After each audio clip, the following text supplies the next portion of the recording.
SIP तो सुना था, ये STP और SWP क्या होता है? चलिए आज मैं आपको बताऊंगा कैसे इन तीनों को जानकर आप सिस्टमैटिकली इन्वेस्ट कर सकते हैं और अपने फ्यूचर को सिक्योर कर सकते हैं। क्या है ये, कैसे इसे शुरू करें और टैक्स में इनमें क्या इम्प्लीकेशंस हैं, सब बताऊंगा आज मैं आपको, बट इसके लिए पूरा वीडियो आखिरी तक जरूर देखिएगा। हेलो फ्रेंड्स, मेरा नाम है चार्टर्ड अकाउंटेंट सूरज सोनी और मैं आज आपका स्वागत करना चाहूँगा हमारे यूट्यूब चैनल माय फिनटैक्स में, जहां हम आपको बताते हैं कि कैसे आप अपने पैसों को स्मार्ट तरीके से इन्वेस्ट और मैनेज कर सकते हैं। आज हम बात करने वाले हैं SIP, SWP और STP के बारे में, वो भी एग्जाम्पल्स के साथ मैं आपको बताऊंगा ताकि आप इनका असली फर्क और बेहतर तरीके से समझ सकें। तो चलिए शुरू करते हैं दोस्तों। सबसे पहले हम समझते हैं कि SIP, SWP और STP ये तीनों का फुल फॉर्म क्या है और इनका एक बेसिक कंसेप्ट क्या है। SIP का फुल फॉर्म है सिस्टमैटिक इन्वेस्टमेंट प्लान, SWP का फुल फॉर्म है सिस्टमैटिक विड्रॉल प्लान और STP का फुल फॉर्म है सिस्टमैटिक ट्रांसफर प्लान। अब इन तीनों को अलग अलग हम एग्जांपल्स के थ्रू समझते हैं। सबसे पहले समझते हैं SIP को। SIP जैसे कि नाम से ही हमें पता चलता है, इसमें आप अपने पैसों को सिस्टमैटिक तरीके से इन्वेस्ट करते हैं। इसे करके आप अपने पैसों को डिसिप्लिन तरीके से इन्वेस्ट कर सकते हैं और इससे आप अपने फाइनेंशियल गोल्स को भी अचीव कर सकते हैं। जैसे कि आपका एक रिटायरमेंट का गोल होगा, आपके बच्चों की एजुकेशन होगी, उनकी मैरिज या फिर आपका कोई भी ड्रीम वेकेशन। ये एक ऐसा इन्वेस्टमेंट है जिसमें आप अपने पैसों को छोटे छोटे हिस्सों में हर महीने या हर क्वार्टर में इन्वेस्ट करते हैं। मान लीजिए आपके पास एक म्यूचुअल फंड, आप इन्वेस्ट करना चाहते हैं म्यूचुअल फंड में 5000 रुपीज हर महीने। आप SIP के थ्रू ये इन्वेस्टमेंट कर सकते हैं। 12 महीने आप इस अमाउंट को इन्वेस्ट करेंगे हर साल, तो आपका टोटल 60,000 का इन्वेस्टमेंट हो जाता है। अब सपोज आपको इस इन्वेस्टमेंट पर ऑन एन एवरेज हर साल नेक्स्ट 20 ईयर्स तक के लिए सपोज आपने इन्वेस्ट किया है और आपको 20% का रिटर्न आ रहा है, तो आपको 20 ईयर्स में आपने टोटल अमाउंट इन्वेस्ट किया है 12 लाख रुपीज। अब ये इन्वेस्टमेंट अमाउंट की वैल्यू 20 साल के बाद रुपीज 50 लाख हो जाएगी, यानी कि आपका पैसा 4 गुना से भी ज्यादा बढ़ गया है 20 सालों में। और वो भी आपने एक साथ इन्वेस्ट नहीं किया, आपने पार्ट पार्ट में इन्वेस्ट किया है, हर महीने एक छोटा सा अमाउंट, सिर्फ 5000 रुपीज। अब अगर किसी को 20 साल बाद 1 करोड़ रुपए चाहिए तो उसे हर महीने सिर्फ इन्वेस्ट करना है 10,000 रुपीज। तो आप समझ सकते हैं SIP कितना वैल्यूएबल एसेट है आपके लिए। चलिए अब हम नेक्स्ट देखते हैं SWP को। SWP का मतलब होता है सिस्टमैटिक विड्रॉल प्लान।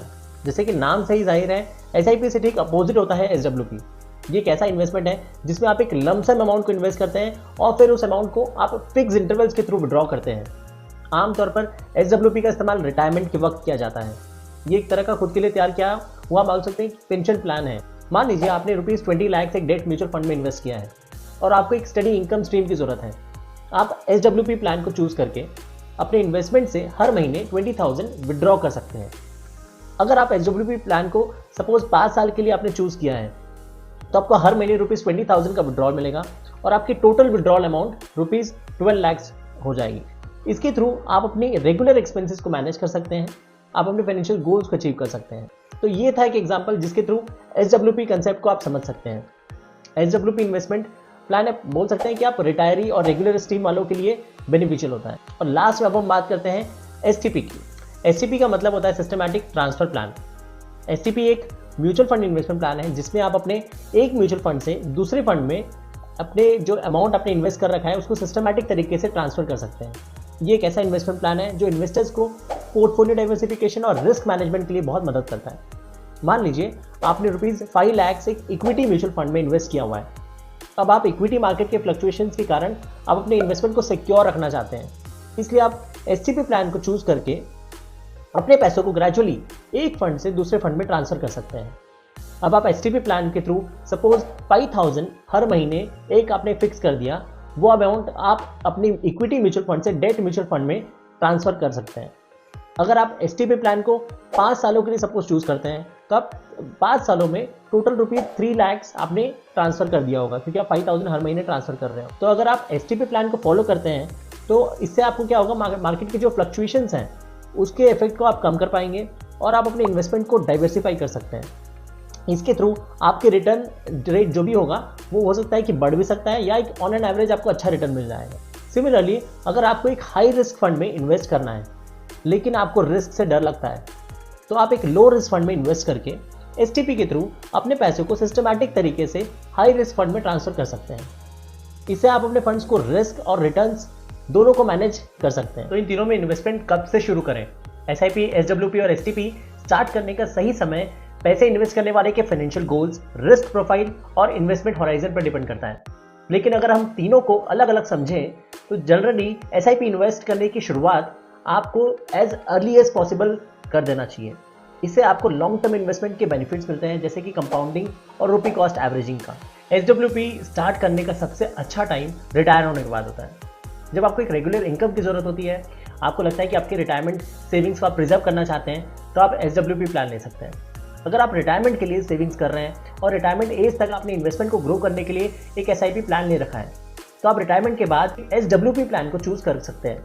अब इससे क्या होगा, रिटायरमेंट एज से पहले SWP स्टार्ट करना सुटेबल इसलिए नहीं होता है क्योंकि क्या होता है कि इससे आप अपने इन्वेस्टमेंट को ग्रो करने के बेनिफिट्स को कॉम्प्रोमाइज़ कर सकते हैं। SWP स्टार्ट करने से पहले आपको अपने रिटायरमेंट एक्सपेंसेस और फाइनेंशियल गोल्स को समझ लेना चाहिए अच्छे से।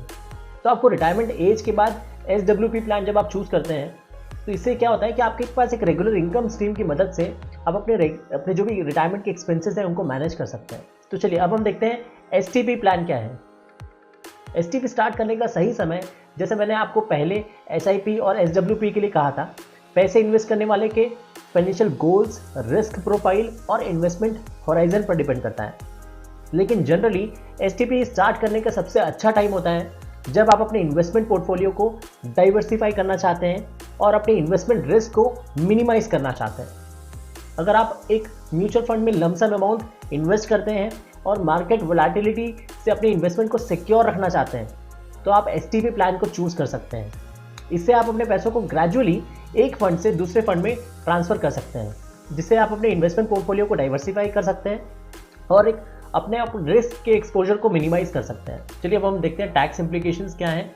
SIP में सबसे पहले अगर हम बात करें तो जब आप SIP के थ्रू म्यूचुअल फंड में पैसा इन्वेस्ट करते हैं और उसे रिडीम करते हैं, तो हर SIP के अलग से एक प्रॉफिट होता है।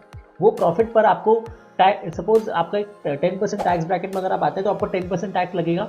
अगर आपका नॉर्मल इनकम के कारण सपोज आप 20 या 30% टैक्स ब्रैकेट में अगर आप आ रहे हैं, तो आपको अकॉर्डिंगली 20 या 30% टैक्स लगेगा।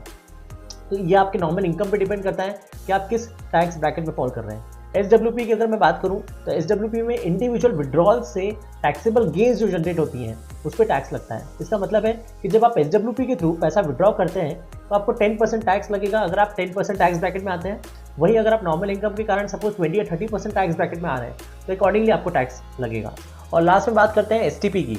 STP में हर ट्रांसफर को रिडेम्पशन की तरह माना जाता है, इसलिए जब आप ट्रांसफर करते हैं तो उस पर 10% टैक्स लगेगा। सपोज आप 10% टैक्स ब्रैकेट में आते हैं, या फिर अगर आप सपोज 20 या 30% टैक्स ब्रैकेट में आते हैं तो अकॉर्डिंगली आपको उतना टैक्स लगेगा।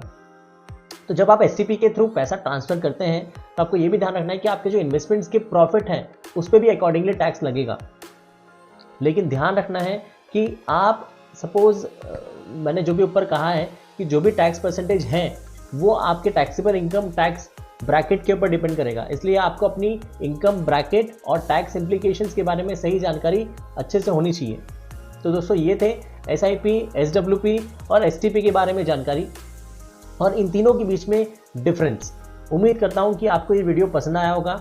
अगर आपको ये वीडियो पसंद आया तो प्लीज़ इसे लाइक, शेयर और कमेंट करें।